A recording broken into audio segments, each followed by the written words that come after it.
paragraph of Montessori 3.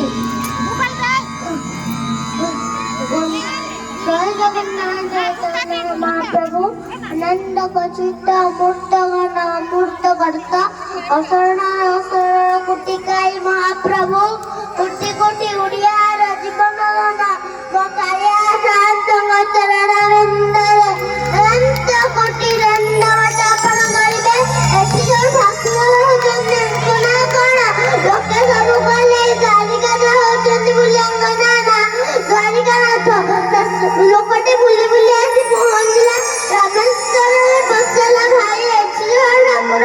होचंती अंगना कण सब लोक कहले रामଙ୍କୁ ईश्वर बोली अंगना रामनाथ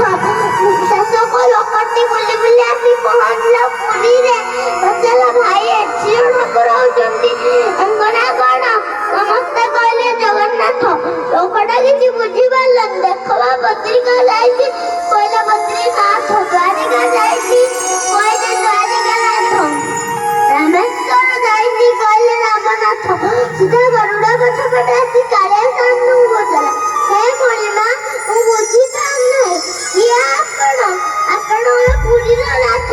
ନାଇଁରେ ମୁଁ ପୁରୀର ନାଥ ନୁହେଁ ନା ଆପଣ ନାଥ ନାଇଁରେ ନାଥ ନୁହେଁ ଆପଣଙ୍କର ଭାରତର ନାଥ ନାଇଁରେ ମୁଁ ଭାରତର ନାଥ ନୁହେଁ ଆପଣଙ୍କର ପୃଥିବୀର ନାଥ ନାଇଁରେ ମୁଁ ପୃଥିବୀର ନାଥ ନୁହେଁ ନା ପ୍ରଭୁ କିଏ ଆପଣ ମୁଁ ହଉଛି ରସାତଳ ଭୂତଳ ପାତାଳ ସ୍ୱର୍ଗ ମର୍ତ୍ତ୍ୟ ଆକାଶ ଯନ୍ତ୍ର ସୂର୍ଯ୍ୟ ମଲ୍ଲମ ମୂଳରେ 84 କୋଟି ଜୀବ ଜଗତ କୌତୁହାରୁଲା ବାଲା ମୁଁ ହଉଛି ଜଗତର ନାଥ ଜଗନ୍ନାଥ ଜଗନ୍ନାଥ ଜଗନ୍ନାଥଙ୍କର କାନ ନାହିଁ ଜଗନ୍ନାଥଙ୍କର ଆଖି ଅଛି ହେଲେ ପତ ନାହିଁ ଜଗନ୍ନାଥଙ୍କର ପାଦ ନାହିଁ ଜଗନ୍ନାଥଙ୍କର ସବୁ ନାହିଁ ହଉଛି ସତ୍ୟ ଭାବର କଥା ଭକ୍ତ ଜଗନ୍ନାଥଙ୍କୁ ପଚାରିଲା ଆପଣଙ୍କ ହାତ ଗୋଡ଼ ନାକ ଆଖି ଅଛି ଆପଣ ତ ଜଗତର ନାଥ ଜଗନ୍ନାଥ ଆପଣ କାନ କୁଆଡ଼େ ଗଲା ଆପଣ ମୋର କାନ କୁଆଡ଼େ ଗଲା ସେଇଠି ମନେ ପଡ଼ିଲା ଆମ ମନ୍ଦିରକୁ ସମସ୍ତଙ୍କର ହାତ ଗୋଡ଼ ନାକ କାନ ଅଛି ଆପଣ ତ ଜଗତର ନାଥ ଜଗନ୍ନାଥ କାନ କୁଆଡ଼େ ଗଲା ଆପଣଙ୍କର ମନେ ପଡ଼ିଛି ସେଦିନ ଗଜ କୁକୁର ଯୁଦ୍ଧ ଲାଗିଥିଲା ମୁଁ ଗଜ ଡାକ ଦେଲା ମୁଁ ଧାଇଁ ଗଲି ଲକ୍ଷ୍ମୀ କହିକି ଗଜ ପାଖକୁ ସୁଦର୍ଶନ ଚକ୍ରରେ କୁମ୍ଭୀରର ବେକକୁ କାଟିଲି ନା କୁମ୍ଭୀର ସେଇଠି ମତେ ହାତ ଯୋଡ଼ି ପଚାରିଲା ମୁଁ ତ ଆପଣଙ୍କର ଯୁଦ୍ଧ କରିନାହିଁ ମୁଁ ତ ଆପଣଙ୍କର କିଛି କ୍ଷତି କରିନାହିଁ ଆପଣ ମତେ ଆସିକି ମୋ ସୁଦର୍ଶନ ଚକ୍ରରେ ମୋ ବେକଟାକୁ କାଟିଦେଲେ ସେଇଠି ମନକୁ ମନ ବେକଟାକୁ ନା କାଟିଯାଇଛି ତାର ପଥର ଇଏ କାଲି କହିକି ଆସିବ ମୋର କାମ ସମଗ୍ର ଶରୀର ଥିବ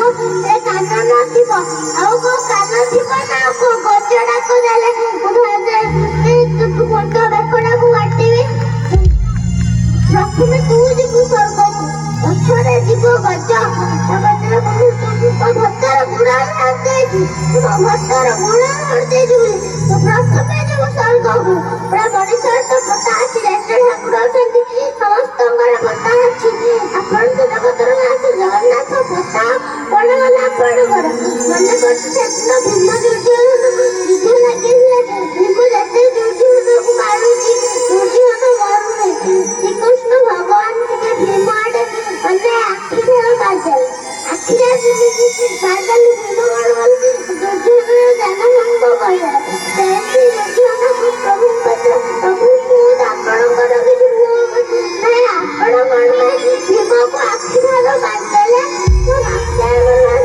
ଜାନ ଭଙ୍ଗ କରିଦେଲେ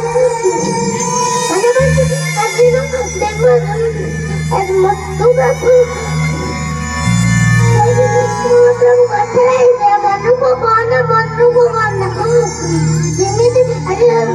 କାରଣ ଆମେ ଆଖି ଖେଳ ମାରିଦେଇଛି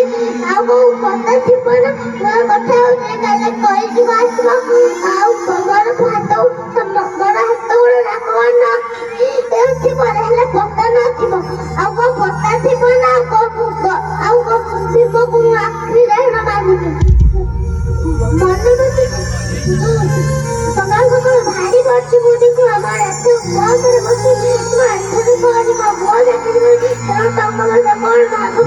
ବସରେ ବସେଇକି ଯାଇଛି ବୁଢୀ ଅରୁଣ ଟଙ୍କା ପରେ ବାଟ ଯାକ ଯାଉ ଯାଉ 500 ଲୋକ ଭିତରେ ଭଲ ଲାଗେ 500 ଲୋକ ତା ଭିତରେ ଅଛନ୍ତି ଲୋକଟା ଛୋଟ ଭଉଟ ହଉଛି ଜଗନ୍ନାଥଙ୍କୁ ଦେଖିବା ପାଇଁ ଜଗନ୍ନାଥଙ୍କୁ ଦେଖିବା ପାଇଁ ଆଖିରେ 500 ଲୋକ ଭିଡ ଭିତରେ ଆଖିରେ ଜଗନ୍ନାଥଙ୍କ ଆଖିରେ ଆଖି ପଡିଯାଇଛି ନା ସେଇଠି ବସିଛନ୍ତି ମୁଁ କଣ ଆପଣଙ୍କୁ ଦେଖିବାକୁ ଆସିଛି ଆପଣ ଗୋଟେ ମତେ ଭଲ ଭଲ କରିକି ଚାହିଁଛନ୍ତି ତେବେ ଯଦି ଭଲ ଆଖି ଯୋଉଟା ପାଇଛ କାହିଁକି ଆଖି ଯୋଉଟା ପାଇଛ ସିଏ ତ ଦେଖୁଛି ସିଏ ତ କହୁଛି ତମେ ତାକୁ କାହାଣେ ଚାହିଁଛ ତମେ କାହାଣେ ଚାହିଁଛ ଭଲ ଅଠଟେ ପାଇଛ ସାଥେ ଭଲ ଅଠଟେ ପାଇଛ ସିଏ ତ ଦେଖୁଛି ସିଏ ତ କହୁଛି ତମେ ତାକୁ ଦେଖି ହସୁଛ ଭଲ ହାତ ଯୋଡେ ପାଇଛ ସାଥେ ଭଲ ହାତ ଯୋଡେ ପାଇଛ ସିଏ ତ ଯାଉଛି ପାପି ହୋଗା ତ ପିଟି ହଉ ତମେ ପଳେଇ ନବାକୁ ଡାକୁଛ ତମେ ପଳେଇ ନବାକୁ ଡାକୁଛ ଏଇଟା ସୁନ୍ଦର ହାତଟେ ଦେଖି ରଖିଛନ୍ତି ପ୍ରଭୁ ହାତ ଅଛି ହେଲେ ପାପୁଲି କୁଆଡେ ଗଲା ପାପୁଲି ନାହିଁ ପ୍ରଭୁ ଦଉଛ କେମିତି ଖାଉଛ କେମିତି ସବୁ ତ କରୁଛ ପ୍ରଭୁ ପାପୁଲି କୁଆଡେ ଗଲା ସେଦିନ କିସ୍କିନ୍ଦା ଯୁଗରେ ପହଞ୍ଚିଲି କିସ୍କିନ୍ଦାରେ ବାରେକୁ ଲସି ଲସି ଧନୁତର ମାରି ବାରେ କରିବାକୁ ପଡ଼ିଲା କୋଳରେ ଆଣି ବାରେ କଣ ମାଗୁଛୁ ମାଗି ତ ସବୁ ଦେବିରେ ତାପରେ ମୁଁ କଣ ମାଗିବି ଆପଣଙ୍କ କୋଳରେ ମରିବି ତାଠାରୁ ବଡ଼ ଭାଗ୍ୟ ମୋ ପାଇଁ କଣ ଅଛି ବାହାରେ ବାହାରେ ମୁଁ କେବେ କାହାର ଧାର ନୁହେଁ କଣ ମାଗୁଛୁ ମାଗେ ମୁଁ ଗଲାବେଳେ ଆପଣଙ୍କୁ ଯୋଡ଼ିଏ କଥା ମାଗିବି କଣ ମାଗୁଛୁ ମାଗେ ମୋର ପ୍ରଥମ କଣ ମାଗୁଛି